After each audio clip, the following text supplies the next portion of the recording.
The signal came at 3 in the morning, Earth Standard Time.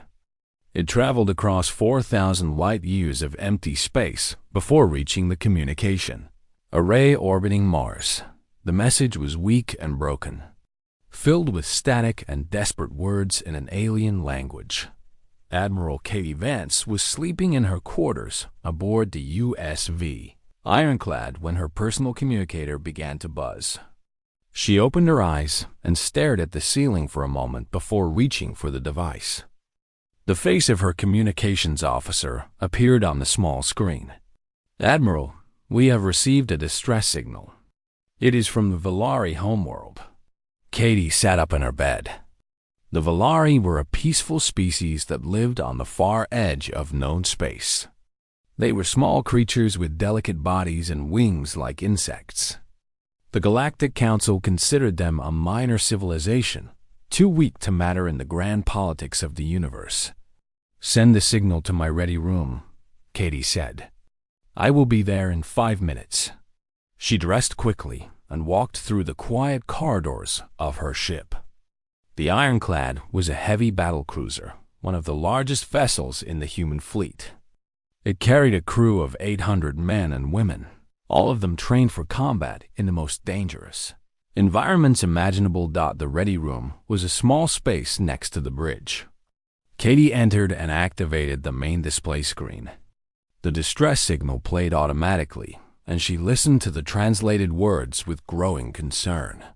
"This is Elder Cherith of the Valari High Council. Our world is under attack. The Keth Dominion has invaded our system. They are killing our people and taking survivors as slaves. We have sent requests for help to the Galactic Council, but no one has responded. We are dying. Please, if anyone can hear this message, we need help. We cannot fight them alone." The message repeated 3 times before ending. Katie stood in silence, thinking about what she had just heard. The Keth Dominion was a cruel empire that conquered weak civilizations and sold their populations into slavery. They were feared across the galaxy, and most species chose to look away when they attacked. The door opened behind her. Commander Nathan Cole entered the room, his uniform slightly wrinkled from hasty dressing. He was a tall man with gray hair and tired eyes. He had served with Katie for 15 years through countless battles and missions. "I heard about the signal," Nathan said. "Have you contacted the Council?" "Not yet," Katie replied. "But I already know what they will say." She was right. When she opened the channel to the Galactic Council headquarters an hour later, the response was exactly what she expected. A thin alien with blue skin and 3 eyes appeared on the screen. He was a Tarathi diplomat, one of the oldest species in the Council. "Admiral Vance, we have received your inquiry regarding the Valari distress signal. The Council has discussed this matter and determined that intervention is not possible. The Keth Dominion controls a large fleet in that sector. Any rescue attempt would require significant military resources and would likely result in heavy losses. No Council species has volunteered to lead such a mission." "So you will do nothing," Katie said. It was not a question. The diplomat shifted uncomfortably. "The Council does not have the military capability to challenge the Keth directly. We must consider the safety of our own populations. The Valari are members of your Council. They pay taxes and follow your laws. Does that mean nothing?" "Admiral, please understand our position. The Valari are a minor species with limited strategic value. The cost of saving them would be too high." Katie ended the call without saying goodbye. She turned to Nathan, who had been listening from the corner of the room. "Prepare the shock fleet," she said. "We are going to Valara Prime." Nathan nodded slowly. "The Council will not approve this mission. Earth Command might have concerns as well." "I know, but I'm not asking for permission." The news spread quickly through the human military network. Admiral Vance was assembling a fleet to rescue an alien species that most humans had never heard of. She was doing this without Council approval, without guarantee of success, And without any promise of reward, volunteers came forward immediately. Captains requested transfer to her command. Pilots canceled leave to join the mission. Engineers worked through the night to prepare ships for departure. Within 48 hours, Katie had assembled 12 warships and over 6,000 personnel. Earth Command sent her a message expressing concern about the political consequences of her actions. She read it once and deleted it. The Galactic Council sent her a formal warning that humanity would face sanctions if the mission proceeded. She ignored that too. On the morning of departure, Katie stood on the bridge of the ironclad and looked at the stars through the main viewport. Her crew worked quietly at their stations, checking systems and running final calculations. Nathan stood beside her, his hands clasped behind his back. "The fleet is ready, Admiral," he said. "All ships report green status." Katie nodded. "Open a channel to all vessels." Her voice echoed through 12 ships as she spoke. "This is Admiral Vance. In a few minutes, we will enter hyperspace and begin our journey to Valara Prime. The Council has told us that this mission is too dangerous. They have told us that the Valari are not worth saving. They have told us to stay home and mind our own business." She paused, looking at the faces of her bridge crew. "But we are human. We come from a world that tried to kill us every day for millions of years. We survived ice ages and volcanic eruptions. We survived predators and plagues and our own terrible mistakes. We are still here because we learned to fight for each other, even when the odds were against us." Her voice grew stronger. "The Valari are asking for help. They are dying while the rest of the galaxy watches and does nothing. I will not accept that. I will not stand by while innocent people are slaughtered and enslaved. If that makes us dangerous, then so be it. If that makes us monsters, then the galaxy can fear us. But I would rather be a monster who saves lives than a civilized creature who lets them die." She took a breath. "All ships engage hyperspace drives. We have a long journey ahead of us and a lot of work to do when we arrive. Let us show the galaxy what Deathworlders can do." The stars stretched into lines of light as the fleet jumped into hyperspace.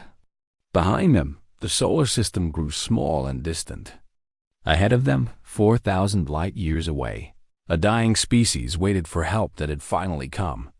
Katie Vance sat in her command chair and watched the swirling colors of hyperspace through the viewport.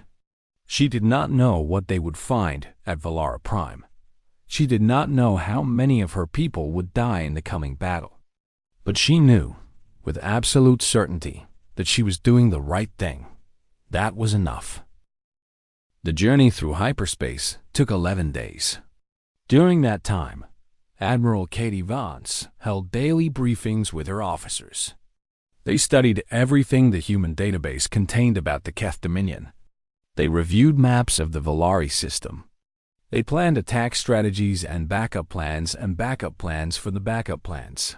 On the 12th day, the fleet dropped out of hyperspace at the edge of the Valara system. What they found was worse than anything they had imagined. The planet below was burning. Great clouds of smoke rose from the surface, visible even from orbit. Debris fields floated in space around them, the remains of destroyed civilian ships. Encircling the world like hungry animals were 23 Keth warships. Lieutenant Commander Ben Hardy sat at the tactical station on the bridge of the ironclad.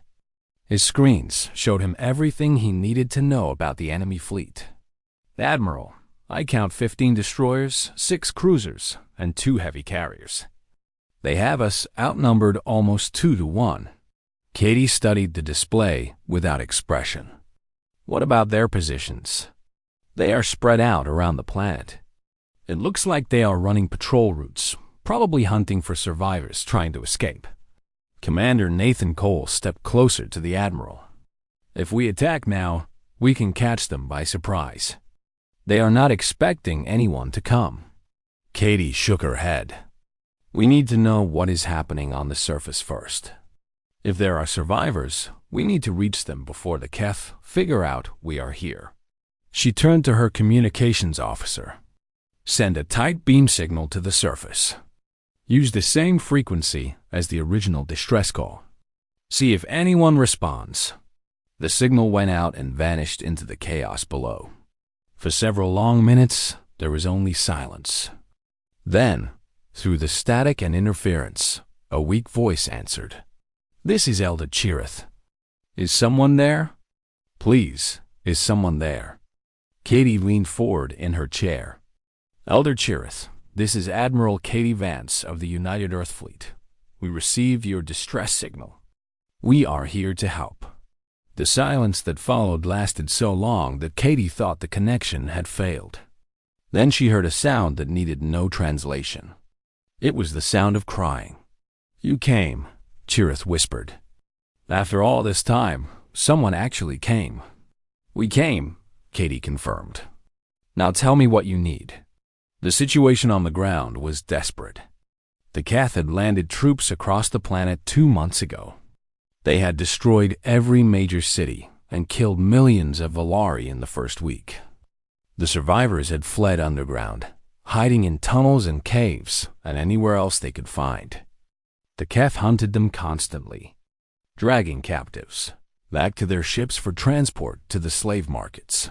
Chirith and approximately 40,000 survivors were hiding in a network of tunnels beneath an old industrial complex. They had some food and water, but their supplies were running low. The Keth had discovered their location 3 days ago and were digging toward them. They would break through within 48 hours. Katie listened to all of this and made her decision quickly. We are sending rescue teams to your position. Hold on a little longer. Help is coming. She ended the call and turned to her officers. I want dropships loaded and ready to launch in 1 hour. Marines, medical teams, and as many supplies as we can carry. Nathan, you will coordinate the orbital battle. Keep those Keth ships away from our landing zone. Nathan nodded. And you, Admiral? I am going down with the first wave. Her officers exchanged worried looks, but no one tried to stop her. They knew their admiral well enough to understand that arguing was pointless. 1 hour later, 12 dropships launched from the ironclad and began their descent toward Valar Prime. The Keth noticed them immediately. Warning sirens echoed through enemy ships as they scrambled to respond. But Nathan Cole had positioned the human fleet perfectly. Before the Keth could reach the dropships, human weapons opened fire. Space around Valara Prime erupted into chaos. Plasma bolts and missiles streaked between ships. Explosions lit up the darkness. The human fleet was outnumbered, but they fought with a ferocity that stunned the Keth commanders. These strange creatures from the quarantine world seemed to have no fear of death. Down below, the dropships punched through the atmosphere and landed in a field of ash and rubble near the industrial complex. Admiral Vance was the first one out, her boots hitting the ground of an alien world for the first time in her career. The air was thick with smoke and chemicals that made her eyes water, but she ignored the discomfort and started walking. Sergeant Lisa Trent led the Marine squad that accompanied her. Lisa was a young woman with short brown hair and a face that seemed permanently calm, even in the worst situations. She had served in 3 previous combat deployments and had earned a reputation as someone who never panicked. Admiral, the tunnel entrance should be about 200 meters north, Lisa said, checking her scanner. I am detecting Keth life signs nearby. Looks like a patrol. Katie drew her sidearm. Then we go through them. The patrol consisted of 6 Keth soldiers. They were tall creatures with gray skin and 4 arms, each one holding a weapon. They saw the humans coming and opened fire immediately, their energy weapons scorching the air. The humans did not slow down. They advanced through the enemy fire, their armor absorbing hits that would have killed most species instantly. Lisa dropped 2 Keth with precise shots to the head. The other Marines took down the rest in seconds. The whole fight lasted less than a minute. When they reached the tunnel entrance, they found it sealed with a heavy metal door. Katie knocked on it 3 times and spoke loudly. "Elder Chirith, this is Admiral Vance. We are here." The door opened slowly. Behind it stood a creature unlike anything the humans had seen before. Chirith was small, barely reaching Katie's waist. She had a thin body covered in iridescent scales, 4 delicate wings folded against her back, and large compound eyes that reflected the light from human flashlights. She looked up at the humans standing before her. These creatures were huge and terrifying, covered in armor and carrying weapons. They had walked through fire and poison and enemy soldiers to reach her. By every standard Chirith knew, they should be monsters. But when Sergeant Lisa Trent knelt down to meet her eyes and extended a gloved hand, Chirith saw something unexpected. She saw kindness. "Sorry we took so long," Lisa said with a small smile. "Traffic was bad." Chirith did not understand the joke, but she understood the warmth behind it. She reached out with her own small hand and touched the human's fingers. "Thank you," she said. "Thank you for coming." Behind her, thousands of Valari survivors emerged from the tunnels. They were thin and scared, and many of them were injured. They looked at the human soldiers with a mixture of fear and wonder. Admiral Vance surveyed the crowd and began giving orders. "Set up a medical station here. Start processing the wounded first. Get supply crates distributed to everyone who can carry them. We need to move these people to the dropships as quickly as possible." She looked up at the smoke-filled sky, where distant flashes of light marked the ongoing space battle. "We do not have much time. Let us get to work." The rescue of Valara Prime had begun. Warlord Draxus stood on the bridge of his flagship, the Crushing Tide, and watched his tactical displays with growing confusion. The battle was not going the way it should. His fleet outnumbered the enemy almost 2 to 1. His ships were larger and carried more weapons. By every calculation, the humans should have retreated or surrendered hours ago. Instead, they were still fighting. "Report," Draxus commanded, his voice deep and rough. His tactical officer, a young Keth named Vorath, looked up from his console. "Warlord, we have destroyed 2 enemy vessels and damaged 3 others. But our own losses are significant. 4 destroyers gone, 2 cruisers heavily damaged. The humans are not fighting like any species we have encountered before." Draxus growled low in his throat. He had heard stories about the Deathworlders from the quarantine planet called Earth. The Galactic Council had warned everyone to stay away from them. They were supposed to be primitive savages from a world of endless violence. But savages did not build warships like these. Savages did not coordinate fleet tactics with such precision. Savages did not keep fighting when they should be running away. "Show me the ground battle," Draxus ordered. The main display changed to show footage from Keth soldiers on the surface. What Draxus saw made his blood turn cold. A group of humans was moving through a chemical processing facility. The air inside was filled with toxic gases that would kill a Keth in seconds. The humans were walking through it with simple breathing masks, their bodies apparently unaffected by the poison. One soldier reported that he had shot a human 3 times with his energy weapon. The human had fallen down, gotten back up, and then killed him with a single punch to the head. The strength required to do such a thing was beyond anything in Keth biology. Another report showed humans operating in the ruins of a collapsed building. The temperature inside was extreme, hot enough to cause fatal heat stroke in most species. The humans were sweating heavily but still working, pulling Valari survivors from the rubble and carrying them to safety. "What are these creatures?" Vorath whispered. Drax, as had studied the intelligence files on humanity. He knew the basic facts. Earth was a high-gravity world with extreme temperatures and a toxic atmosphere. It was filled with predators and natural disasters. The creatures that evolved there had to be strong and adaptable. just to survive. But knowing these facts and seeing them in action were very different things. On the surface, Captain Chris Lang was leading his platoon through the industrial district. Their mission was to clear a path between the tunnel complex and the landing zone. Keth soldiers stood in their way. Chris was a big man with broad shoulders and a quiet voice.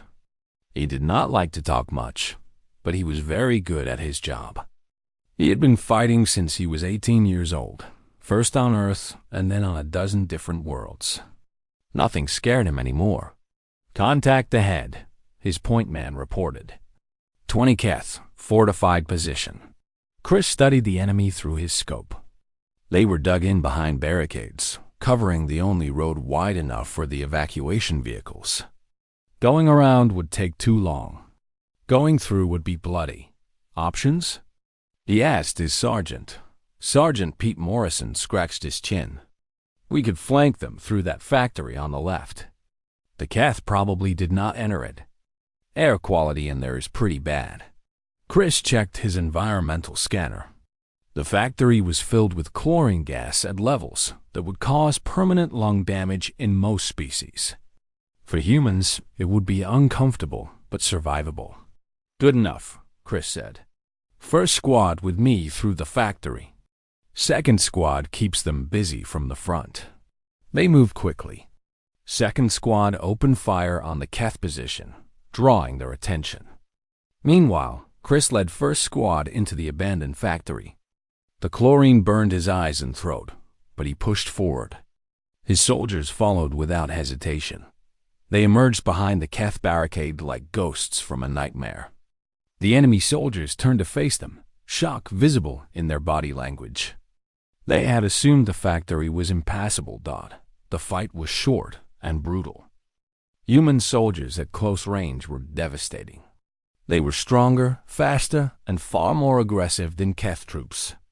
Within 3 minutes, the barricade was clear.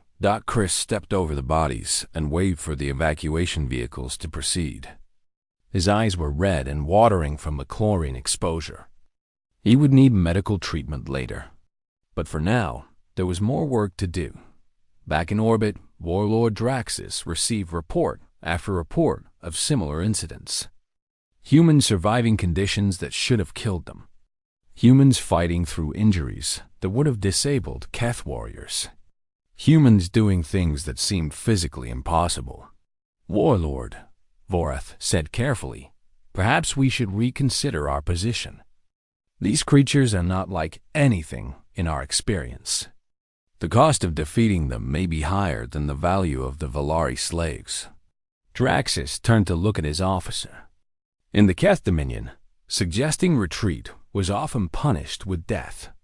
But Vorath had been with him for many years and had earned the right to speak honestly. "You think we should run," Draxus said. "I think we should survive. The Galactic Council quarantined Earth for a reason. We ignored that warning. Now we are paying the price." Draxus looked back at the tactical display. His fleet was still larger than the human force. He could probably win this battle if he committed fully.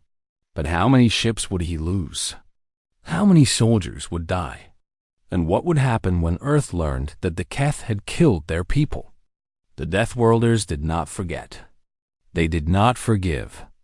If he destroyed this fleet, a larger one would come. And then another. And another. Until the Keth Dominion itself was burning. "No," Draxus said finally. "We will not retreat. That would show weakness to the other slave species we control. They would think we can be challenged."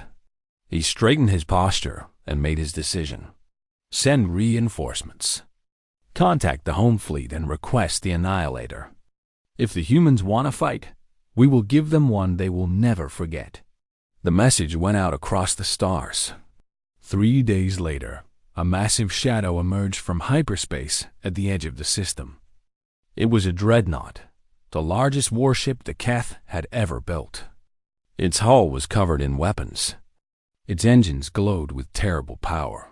On the bridge of the ironclad, Admiral Katie Vance watched the new arrival appear on her screens. Nathan Cole stood beside her, his face pale. "Admiral, that ship is twice the size of anything we have. Our weapons might not even scratch its armor." Katie studied the dreadnought for a long moment. She thought about her fleet, battered and tired from days of fighting. She thought about the Valari survivors still waiting for evacuation on the surface. She thought about all the things that could go wrong. Then she smiled. "Well," she said quietly, "I guess we will have to try something creative." Nathan looked at her with a mixture of worry and admiration. He had seen that smile before. It usually meant someone was about to do something very stupid and very brave. "What do you have in mind?" he asked. Katie turned away from the display. "Get me Sergeant Trent. I have a special mission for her." The real battle was about to begin. The Dreadnought Annihilator moved toward Valar Prime like a mountain through space. Its weapons charged with a low hum that echoed through its massive hull. Warlord Draxus stood on its bridge, finally confident that victory was within reach. "Open a channel to the human fleet," he ordered. Admiral Katie Vance appeared on his display screen. She looked tired but calm, standing on the bridge of her damaged flagship with her hands clasped behind her back. "Human Commander," Draxus said, "you have fought well. Better than I expected from a primitive species. But this battle is over. My dreadnought carries enough firepower to destroy your entire fleet in minutes. Surrender now, and I will allow your people to leave this system alive. Continue to resist, and you will all die." Katie listened to the translation without expression. When Draxus finished speaking, she tilted her head slightly. "That is a generous offer," she said. "Can I have a few minutes to discuss it with my officers?" Draxus blinked in surprise. He had expected defiance, not reasonableness. "You have 10 minutes. Use them wisely." The communication ended. Katie turned to Nathan, who was standing nearby with a confused look on his face. "Admiral, you cannot seriously be considering surrender." Katie smiled. "Of course not. I just needed time for Sergeant Trent to get into position." While Katie had been talking to Draxus, 47 boarding pods had launched from various ships in the human fleet. They were small and fast, designed to be nearly invisible to enemy sensors. Each pod carried 10 Marines in full combat gear. Sergeant Lisa Trent was in the lead pod, checking her weapon for the 50th time. Her squad sat around her in silence, their faces hidden behind armored helmets. They all knew this mission was dangerous. Many of them would probably die. None of them had hesitated to volunteer. 30 seconds to contact, the pilot announced. Lisa looked at her soldiers. "You all know the plan. We hit the bridge and take the commander alive. Everything else is secondary. Stay together, move fast, and do not stop for anything." The pod shook as it entered the dreadnought's shield envelope. Warning lights flashed as the outer hull heated from friction. Then came the impact. The boarding pod punched through the dreadnought's armor like a bullet through cloth. It buried itself deep in the ship's interior, and the front hatch blew open with a thunderous explosion. Lisa was moving before the smoke cleared, her weapon up and ready. The corridor outside was designed for Keth, which meant it was too small for humans. Lisa had to duck her head and turn sideways to move through certain sections. But she kept going, following the map on her helmet display toward the bridge. Around her, she could hear other boarding pods hitting the ship.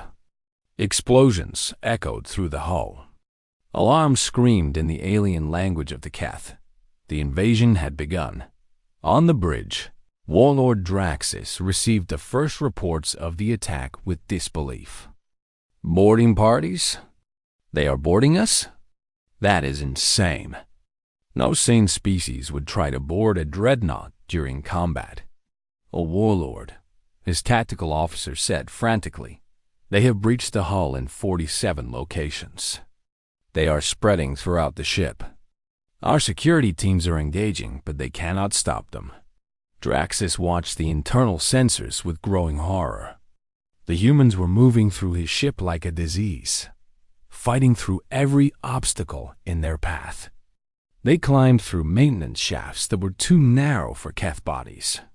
They crossed compartments that had been vented to vacuum, their suits keeping them alive in the emptiness. They walked through fires and explosions that should have killed them instantly. "Seal the bridge," Draxus commanded. "Put every available soldier between them and this room." It was not enough. Lisa and her squad reached a final corridor leading to the bridge. Between them and their objective stood 50 Keth soldiers, packed into a tight defensive formation. They opened fire as soon as the humans appeared. Lisa felt impacts hitting her armor as she advanced. Pain flared in her shoulder where a bolt got through. She ignored it and kept moving. Behind her, she heard one of her soldiers cry out and fall. She did not look back. The humans crashed into the Keth line like a wave hitting a wall. At close range, the size and strength advantage was overwhelming. Human soldiers grabbed Keth weapons and tore them away. Human fists broke Keth bones. Human bodies shrugged off injuries that would have killed 3 of any other species. Lisa reached the bridge door and found it sealed with a heavy blast shield. She pulled a breaching charge from her belt and attached it to the metal surface. "Fire in the hole," she announced. The explosion tore the door from its frame. Lisa stepped through the smoke and found herself facing Warlord Draxus. He was standing in the center of the bridge, surrounded by his command staff. His hand was reaching for a weapon on his belt. "Do not," Lisa said simply. Draxus froze. He looked at the human standing before him. She was covered in blood, some of it her own and some of it from his soldiers. Her armor was scorched and dented. One arm hung at an angle that suggested something was broken inside. But she was still standing, still fighting, still absolutely ready to kill him if he made a wrong move. "What are you?" Draxus whispered. Lisa pulled the weapon from his belt and threw it aside. "We are human. Now put your hands up." Throughout the dreadnought, similar scenes were playing out. Human Marines captured engineering sections and weapon control stations. They took prisoners where they could and eliminated resistance where they could not. Within 2 hours, the largest warship in the Keth fleet belonged to humanity, Admiral Katie. Vance boarded the Annihilator shortly after the fighting ended. She walked through corridors littered with debris and bodies, stepping carefully around the worst of the damage. When she reached the bridge, she found Lisa Trent sitting in the commander's chair with her injured arm in a makeshift sling. "Sergeant," Katie said, "I believe that seat belongs to the ship's captain." Lisa stood up with a grimace of pain. "Sorry, Admiral. I was just keeping it warm for you." Katie looked around the captured bridge. Keth officers sat on the floor with their hands bound, guarded by human Marines. Draxus was among them, his eyes fixed on the ground in defeat. "What about the rest of the Keth fleet?" Katie asked. Nathan Cole answered through her communicator. "They are retreating, Admiral. When they saw us take the dreadnought, they broke formation and ran. I do not think they will be coming back." Katie walked to the main viewport and looked out at Valara Prime. The planet was still scarred by fire and destruction, but the immediate threat was over. The evacuation could continue without interference. She turned back to her people. "Good work, everyone. Get our wounded to medical and start transferring prisoners to the brig. We have a lot of cleanup ahead of us." As she gave orders, Katie allowed herself a small moment of satisfaction. They had won. Against all odds, against a superior enemy, against the expectations of the entire galaxy. They had won, but she knew this was not the end. The Keth would remember this defeat. The Galactic Council would have questions. And somewhere out there, other species were still suffering under the rule of tyrants and slavers. The humans had announced themselves to the galaxy today. For better or worse, Nothing would ever be the same. Lisa appeared at her side, swaying slightly from blood loss. Admiral, medical wants me to go to the infirmary. I told them I would go after I reported to you. Katie looked at the young sergeant with pride. Your report can wait. Go get yourself fixed up. That is an order. Lisa saluted with her good arm and limped toward the door. She paused at the threshold and looked back. Admiral, thank you for letting us do this. For letting us be here. Katie nodded. Thank you for making it possible. Now go. She watched Lisa leave and then turned back to the viewport. Somewhere down on the planet, thousands of Valari survivors were looking up at the sky. They were seeing human ships where Keth ships have been. They were realizing that help had finally come. Katie hoped that gave them some peace. 3 months passed after the Battle of Valara Prime. In that time, the galaxy changed more than it had in the previous century. The news spread quickly across every world with access to communication networks. The Deathworlders had come out of their quarantine zone. They had challenged the Keth Dominion and won. They had captured a dreadnought with nothing but boarding parties and sheer determination. They had saved a species that everyone else had abandoned. On Earth, the reaction was mixed. Some people celebrated the victory and the lives saved. Others worried about what would come next.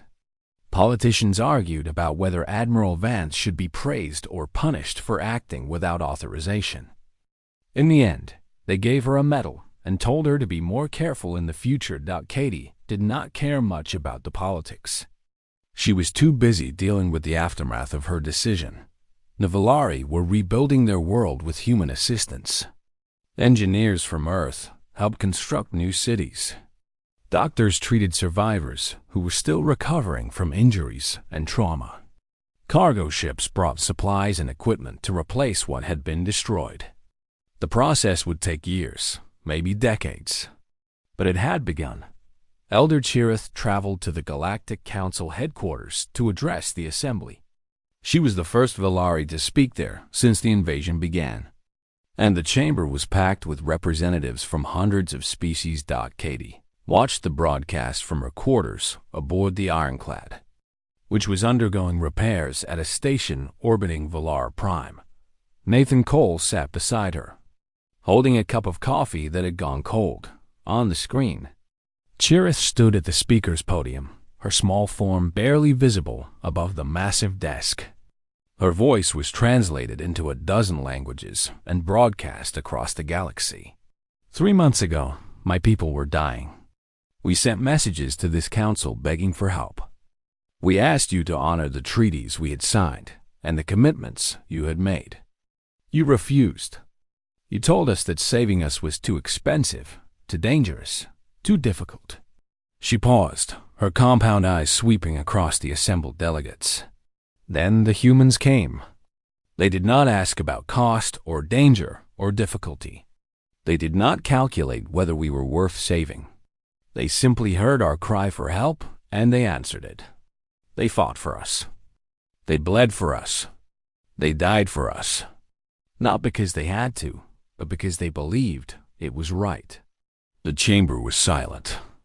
Many delegates looked uncomfortable. You called humanity dangerous, Cherith continued. You were correct. They are dangerous. They come from a world of violence and death. They are stronger and faster and more aggressive than most species in this galaxy. But you failed to understand something important. She leaned forward, her voice growing stronger. Humanity is dangerous because they care. They do not calculate the value of lives. They do not weigh costs against benefits when innocents are suffering. They see someone in pain and they try to help. That is what makes them terrifying. That is what makes them wonderful. And that is why the Valari will stand with them for as long as our species exists. She stepped back from the podium. I did not come here to ask for your approval or your support. I came here to tell you the truth. The galaxy is changing. Humanity is part of it now. You can be afraid of them, or you can learn from them. The choice is yours. Chirith walked out of the chamber without waiting for a response. Behind her, the Galactic Council erupted into chaos. Nathan turned off the broadcast and looked at Katie. Well, that is going to make things interesting. Katie laughed softly. She has a point, though. The Council spent centuries building systems designed to avoid conflict. They forgot that sometimes conflict is necessary. Do you think they will change? Some of them might. Others will keep doing what they have always done. But that is okay. We do not need the Council's permission to do the right thing. She stood up and walked to the viewport. Outside, the planet Valara Prime turned slowly beneath them. The fires were out now. New structures were rising from the ashes. Life was returning. Admiral, her communications officer, called over the intercom. We have received 17 new distress signals in the past week. Most of them are from minor species being threatened by larger powers. Earth Command is asking how we want to respond. Katie thought about the question. Her fleet was tired. Her ships needed repairs. Her people needed rest. By any reasonable measure, they should stand down and recover before taking on new missions. But somewhere out there, people were suffering. People were dying. People were crying out for help, just like the Valari had. Tell Earth Command we will review each signal and prioritize based on urgency, Katie said. Start with the 3 most desperate cases. I want response plans on my desk by tomorrow morning. Yes, Admiral. Nathan raised an eyebrow. You know, we cannot save everyone. No, Katie agreed. But we can save some. And that is better than saving none. She turned back to the viewport and watched a human transport ship descend toward the planet's surface. It was carrying food and medicine for the Valari refugees. Such a simple thing, really. Just supplies on a ship. But it represented something bigger. It represented a promise. The door opened behind her. Sergeant Lisa Trent entered the room, her arms still in a cast, but her spirit clearly recovered. She had been promoted to lieutenant after the battle, though she still acted like the same person she had always been. Admiral, the Valari Council has sent a message. They want to throw a celebration to honor the human forces. Food, music, ceremonies. The whole thing. They are asking if you would attend. Katie considered the invitation. She was not comfortable with celebrations or honors. She had not done this for glory or recognition, but the Valari needed to express their gratitude. It was part of their healing process. And refusing would be cruel. Tell them I would be honored to attend, Katie said. Make sure our people dress appropriately.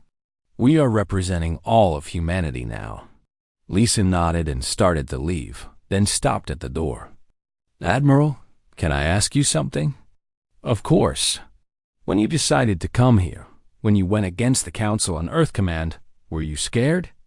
Were you worried that you might be making a mistake? Katie thought about the question for a long moment before answering. I was terrified, she admitted. Every day of this mission, I wondered if I was doing the right thing. I wondered if my decisions would get people killed. I wondered if the Valari would even survive long enough for us to reach them. She turned to face Lisa directly. But I realized something important. Fear is not a reason to do nothing. Fear is a sign that something matters. If I had stayed safe and comfortable on Earth, I would have lived with the knowledge that I could have helped and chose not to. That scared me more than any battle ever could. Lisa absorbed these words slowly. Thank you, Admiral. That helps. You did good work here, Lieutenant. Be proud of yourself. After Lisa left, Katie remained at the viewport for a while longer. Nathan had gone to check on the repair crews, leaving her alone with her thoughts. The galaxy was watching humanity now. Some species looked at them with hope, seeing protectors who might defend the weak against the strong. Others looked at them with fear, seeing violent Deathworlders who might someday turn their aggression outward.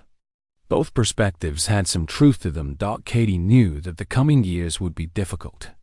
There would be more battles, more difficult choices, more situations where doing the right thing meant taking terrible risks. She would lose people she cared about. She would make mistakes that cost lives. The weight of responsibility would never get lighter. But there would also be moments like this. Moments when she could look at a world that was healing instead of burning. Moments when she could see hope replacing despair. Moments when she could know, without any doubt, that her choices had mattered. That was enough. That had to be enough. Her communicator buzzed with a new message. Another distress signal, another species in danger, another impossible situation. Katie read the details and started planning. The Deathworlders had work to do. And somewhere in the vast darkness of space, the galaxy was slowly beginning to understand that humanity was not just dangerous. Humanity was something far more terrifying to tyrants and slavers everywhere. Humanity was hope.